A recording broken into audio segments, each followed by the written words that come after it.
السلام علیکم ورحمۃ اللہ وبرکاتہ۔ میں زبیر ہاشمی پروگرام فرمان الہی کے ذریعے آپ سبھی ناظرین کا استقبال کرتا ہوں۔ ناظرین، کل کے ایپیسوڈ میں ہم نے سورۃ الحدید کی آیت نمبر 22 سے سورہ ختم تک اور سورۃ المجادلہ کی ابتدائی 4 آیتوں کی تلاوت اور اس کا ترجمہ سنا۔ آج ہم اپنے اس ایپیسوڈ میں سورۃ المجادلہ کی آیت نمبر 5 سے 13 تک تلاوت اور اس کا ترجمہ سنیں گے۔ کل سورۃ المجادلہ کی تلاوت میں یہ بتلایا گیا تھا کہ زہار کسے کہا جاتا ہے۔ اب زہار اس کے معنی آتے ہیں تشبہ یعنی مشابہت دینے کے۔ اب یہاں پر زمانہ جاہلیت کا طریقہ بتلایا جا رہا ہے کہ زمانہ جاہلیت میں لوگ اپنی بیویوں کو اپنی ماں سے مشابہت کرتے اور تشبیہ دیتے اور یہ سمجھتے کہ طلاق واقع ہو گئی۔ تو اللہ سبحانہ و تعالی اس سورہ مبارکہ کی ابتدا میں اس کے بارے میں تفصیل سے احکامات کو بیان فرمایا ہے، اور آخر میں یہ بتلایا گیا تھا کہ اللہ سبحانہ و تعالیٰ کی یہ حدیں ہیں، اگر کوئی ان حدوں کا انکار کرے گا تو اس کے لیے دردناک عذاب تیار کیا گیا ہے۔ آج تلاوت کی جانے والی آیتوں کی ابتدا میں یہ بتلایا جا رہا ہے کہ جو اللہ اور اس کے رسول پاک صلی اللہ علیہ وسلم سے عداوت و دشمنی رکھے گا تو یقیناً اسے ایسے رسوا کیا جائے گا جیسے اس سے پہلے والوں کو رسوا کیا گیا تھا۔ اللہ سبحانہ و تعالیٰ بروز قیامت جب تمام لوگوں کو اٹھائے گا تو اب جو انکار کرنے والے ہیں ان کو نامہ اعمال کے بارے میں بتلا دیا جائے گا۔ اب جو عمل دنیا میں کرتے تھے اس کے بارے میں ان کو حساب و کتاب دینا پڑے گا۔ چنانچہ اللہ سبحانہ و تعالی سورۃ المجادلہ کی آیت نمبر 8 کو نازل فرمایا۔ حضرت عبداللہ ابن عباس رضی اللہ عنہما اس آیت کے بارے میں یہ ارشاد فرماتے ہیں کہ یہ آیت یہود اور منافقین کے تعلق سے نازل ہوئی، کیونکہ اس میں اللہ سبحانہ و تعالی نے یہ ارشاد فرمایا ہے کہ اے حبیب پاک صلی اللہ علیہ وسلم، کیا آپ نے ان لوگوں کو نہیں دیکھا جو سرگوشی کیا کرتے تھے اور ہم ان کو بری سرگوشی سے منع کیا کرتے تھے؟ تو اب یہاں پر یہ بتلایا جا رہا ہے کہ منافقین اور یہود یہ مسلمانوں سے مخالفت کرتے اور ان کے بارے میں سرگوشی کرتے۔ جب کبھی کوئی مسلمان نظر آتا تو آپس میں جو یہود اور منافقین ہوتے ہیں آنکھوں سے آنکھوں میں اشارے کرتے ہیں۔ جب یہ ان کی حد بڑھ چکی ہے تو صحابہ رضوان اللہ تعالی علیہم اجمعین حضور نبی کریم صلی اللہ علیہ وسلم سے اس بارے میں شکایت کیے تو حضور علیہ السلام نے بھی ان کو ایسا کرنے سے منع فرمایا، لیکن جب وہ اس سے باز نہ آئے تو اللہ سبحانہ و تعالی نے اس آیت پاک کو نازل فرمایا۔ ناظرین محترم، قرآن یہ کتنی بہترین ہدایت اور جامع و معنی کلام ہے، اور اس میں اللہ سبحانہ و تعالی ایسے تمام چیزوں کو بیان فرما دیا جس کے ذریعے انسان اپنی زندگی کو بہتر سے بہتر گزار سکتا ہے، اور اگر قرآن کے ساتھ ساتھ کوئی حدیث پاک پر بھی عمل کرے گا تو یقیناً اس کی زندگی سب سے کامیاب و کامران ہو جائے گی۔ قرآن کریم میں اللہ سبحانہ و تعالی نے سرگوشی کرنے سے منع فرمایا ہے۔ مثال کے طور پر اگر کہیں پر 3 اشخاص موجود ہوں، اگر ان میں سے 2 اشخاص سرگوشی کرنے لگے، آپس میں خاموشی سے بات کرنے لگیں گے تو ہو سکتا ہے تیسرے شخص کو تکلیف ہو اور اس کے دل میں یہ خیال، یہ تصور پیدا ہو جائے کہ یہ دونوں میرے خلاف بات کر رہے ہیں، اس کی وجہ سے وہ تشویش میں پڑ جائے گا اور اسے تکلیف ہوگی۔ تو اللہ سبحانہ و تعالی اور حضور نبی کریم صلی اللہ علیہ وسلم ایسی سرگوشی سے منع فرماتے ہیں۔ کسی کو تکلیف نہیں پہنچانا، یہ اللہ اور اس کے رسول پاک صلی اللہ علیہ وسلم کا حکم ہے۔ تو ناظرین محترم، ہم سب کو یہی چاہیے کہ سرگوشی نہ کریں اور کسی کے خلاف ایسی بات نہ کریں جس سے سامنے والے کو تکلیف ہوتی ہو، تو ایسی چیزوں سے ہم سب کو بچنا چاہیے۔ تو ناظرین، اس کے متعلق اور معلومات حاصل کرنے کے لیے سنتے ہیں سورۃ المجادلہ کی تلاوت اور اس کا ترجمہ۔ ترجمہ کلام پاک۔ اعوذ باللہ من الشیطان الرجیم،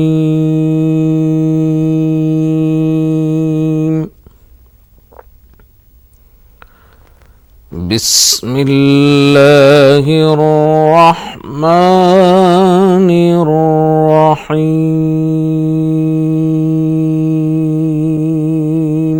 شروع کرتا ہوں اللہ کے نام سے جو بڑا مہربان نہایت رحم والا ہے۔ ان الذین یحادون اللہ ورسولہ کبتوا کما کبت الذین من قبلہم كما كبت الذين قولهم وقد أنزلنا آيات بينات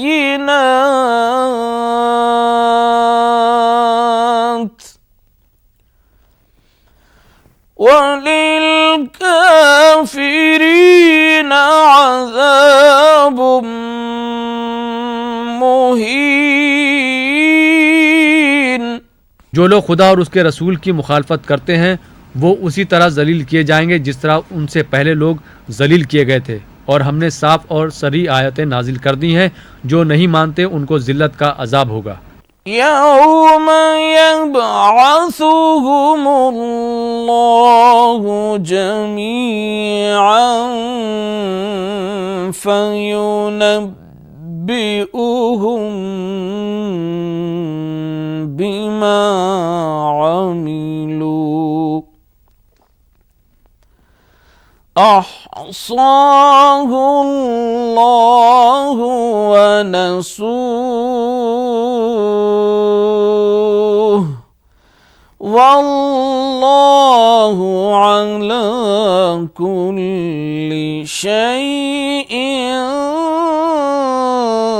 शहीद। जिस दिन खुदा उन सबको जिला उठाएगा तो जो काम वो करते रहे उनको जताएगा। खुदा को वो सब काम याद हैं और ये उनको भूल गए हैं, और खुदा हर चीज से वाकिफ है। अलम तरा अन्नल्लाह यअलमु मा फिस समावाति व मा फिल अर्द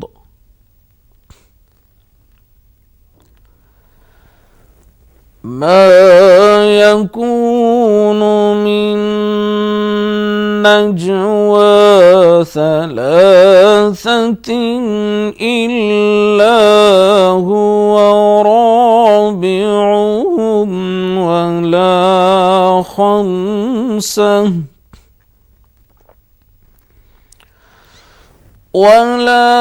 خمسة إلا هو سادسهم ولا أدنى من ذلك ولا أكثر إلا هو معهم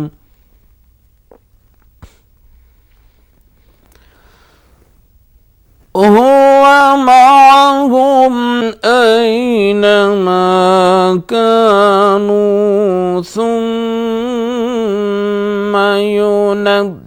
ينبئهم بما عملوا يوم القيامة إن الله بكل شيء عليم। क्या तुमको मालूम नहीं कि जो कुछ आसमानों में है और जो कुछ ज़मीन में है खुदा को सब मालूम है।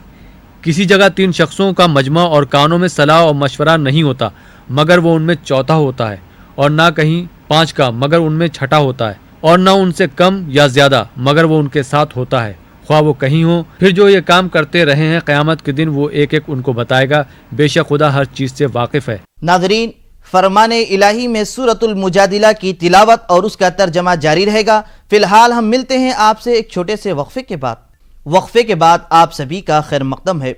अजीज़ान मोहतरम, अगर हम किसी मजलिस में बैठे हों तो वहाँ पर किस तरीके से बैठना चाहिए और उसके आदाब क्या हैं, तो अब ये आदाब का लिहाज रखना और ये आदाब मुआशरे की पाकीज़ा व हिदायत याफ्ता होने के लिए एक दलील बनाई गई है। चुनाचे अल्लाह सुब्हानहू व तआला सूरतुल मुजादिला की आयत नंबर 11 में इसी मजलिस के आदाब के बारे में ये इरशाद फरमाते हैं, जिसकी तफसीर में यह बयान किया गया है कि अगर कोई शख्स आने वाले हज़रात के इंतज़ार में रहता है और उनका कुशादा दिली के साथ इस्तक़बाल करता है तो अल्लाह सुब्हानहू व तआला उसके रिज़्क़ में कुशादगी अता फरमाता है और उसको आमाल सालिहा की तौफीक मिलती है। तो नाज़रीन, इसके मुतालिक और मालूमात हासिल करने के लिए सुनते हैं तिलावत और उसका तर्जमा। ألم تر إلى الذين نهوا عن النجوى ثم يعودون لما نهوا عنه ويتناجون بالإثم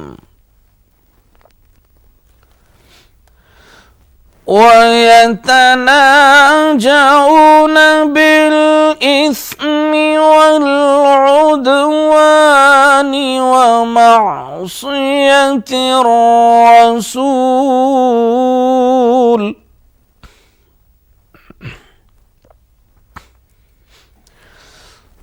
وإذا جاءوك حيوك بما لم يحيك به الله ويقولون في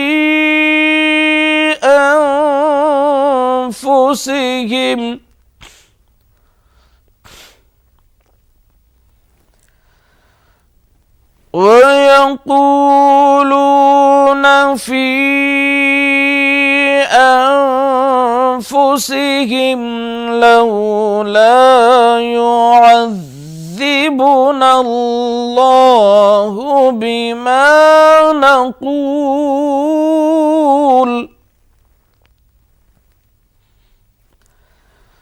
حسبهم جهنم يصلونها فبئس المصير।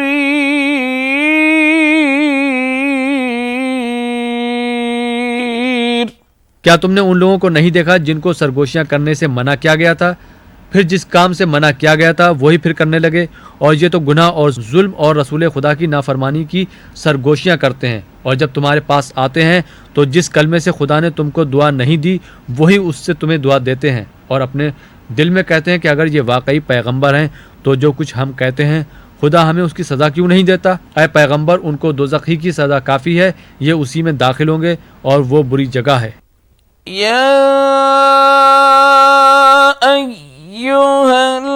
अय्युहल्लज़ीना आमनू इज़ा तनाजयतुम फला ततनाजऊ बिल-इस्मि वल-उद्वान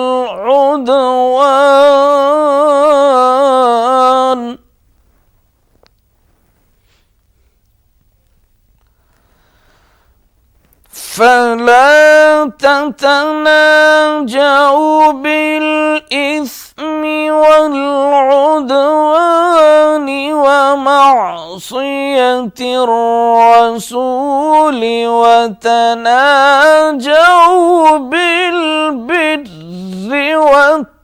والتقوى واتقوا الله الذي إليه تحشرون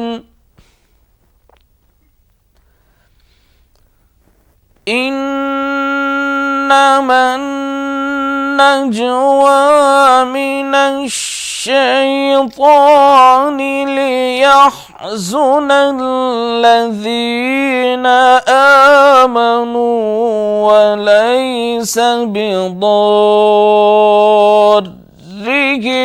شيئا إلا بإذن الله وعلى الله فليتوكل المؤمنون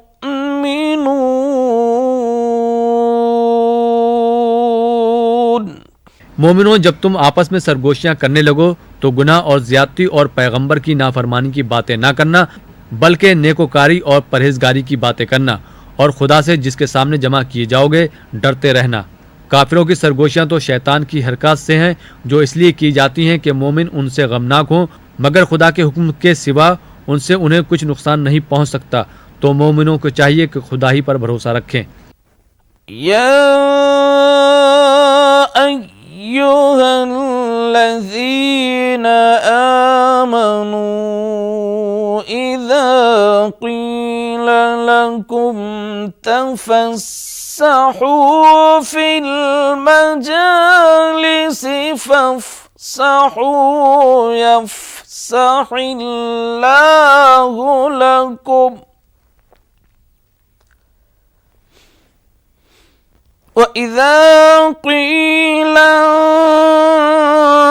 انشزوا فانشزوا يرفع الله الذين آمنوا منكم والذين أوتوا العلم درجات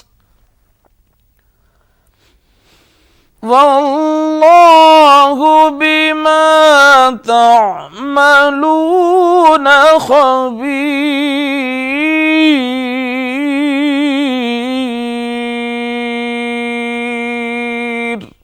मोमिनों, जब तुमसे कहा जाए कि मजलिस में खुलकर बैठो तो खुलकर बैठा करो, खुदा तुमको कुशादगी बख्शेगा। और जब कहा जाए कि उठ खड़े हो तो उठ खड़े हुआ करो। जो लोग तुम में से ईमान लाए हैं और जिनको इल्म अता किया गया है, खुदा उनके दर्जे बुलंद करेगा, और खुदा तुम्हारे सब कामों से वाकिफ है। या अय्युहल्लज़ीना आमनू इज़ा नाजयतुमुर रसूल फ़क़द्दिमू बैन यदै नजवाकुम सदक़ह या अय्युहल्लज़ीना आमनू इज़ा नाजयतुमुर रसूल फ़क़द्दिमू बैन यदै नजवाकुम सदक़ह ذلك خير لكم وأطهر فإن لم تجدوا فإن الله غفور رحيم। मोमिनों, जब तुम पैगंबर के कान में कोई बात कहो तो बात कहने से पहले मसाकीन को कुछ खैरात दे दिया करो। ये तुम्हारे लिए बहुत बेहतर और पाकीज़गी की बात है, और अगर खैरात तुमको मैसर ना आए तो खुदा बख्शने वाला मेहरबान है।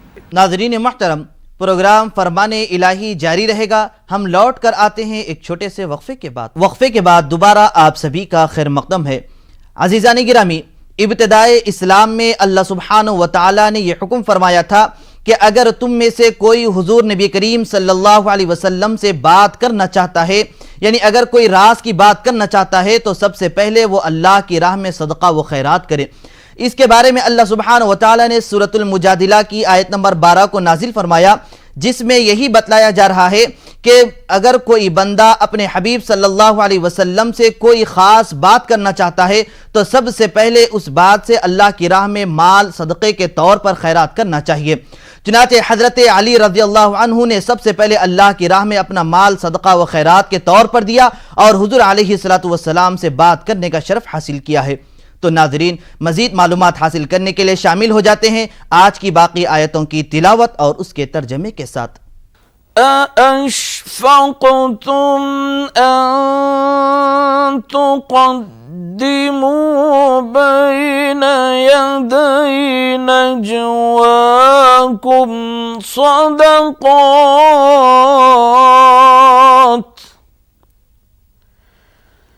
فإذ لم تفعلوا وتاب الله عليكم فأقيموا الصلاة وآتوا الزكاة وأطيعوا الله ورسوله والله خبير بما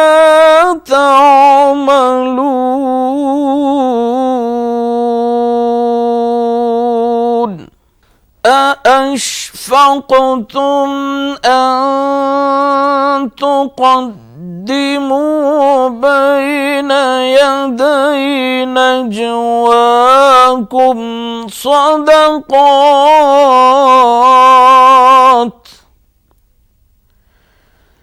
فإذ لم تفعلوا وتاب الله عليكم فأقيموا الصلاة وآتوا الزكاة وأطيعوا الله ورسوله والله خبير بما تعملون